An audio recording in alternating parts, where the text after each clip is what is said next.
Omukyala amyuka sipiika wa paalamenti ey'eggwanga erya Uganda, omukyala ono nga ye Right Honourable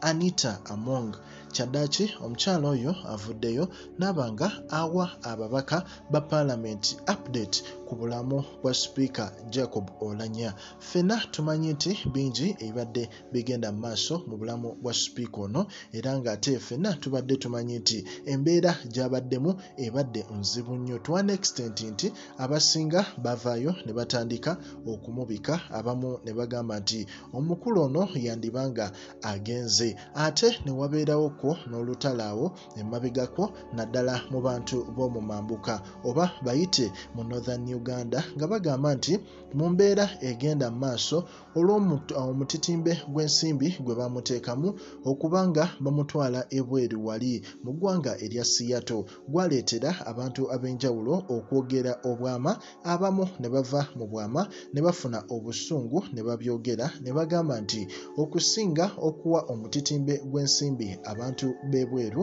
at least bandigutadde mu malwaliro aga wano ne bagezaako okubanga bagaddaabiriza. Ekintu kino kyawaliriza abantu b'omu mambuka eyo ne bavaayo ne bagamba nti katweweeyo tusonde omutitimbe gw'ensimbi ogwo tuguddize gavumenti baleme twogezaako mu mbeera bw'etyo. Naye ate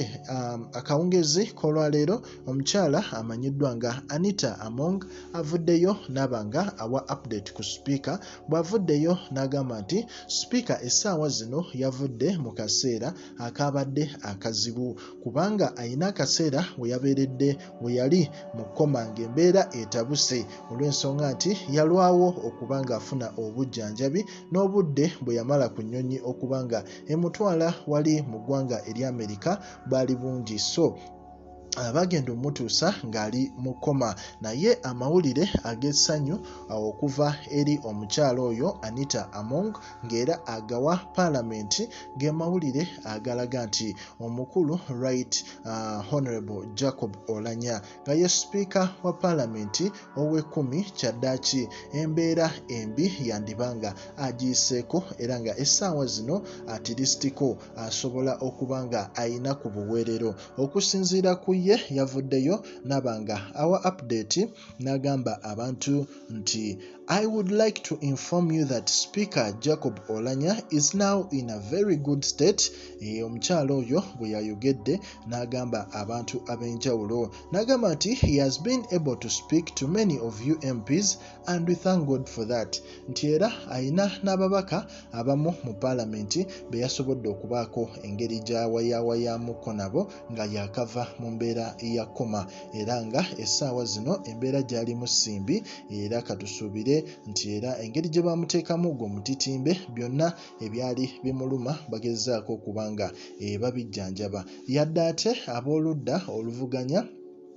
balabira ddala nga gano mawulire ga nnaku nnyo olw'ensonga nti bo baagala abantu nga bano bafune ku ssomo eritegeerekeka nti ebintu nga bino basooke babikole mu nsi zaabwe, basooke batereeze ebiri ewaabwe dhani okuddukira ebweru eno okuteekayo omusimbi. Era nga abasinga amawulire gabadde balinda sigeego naye nga ffe tugamba nti Katonda yayina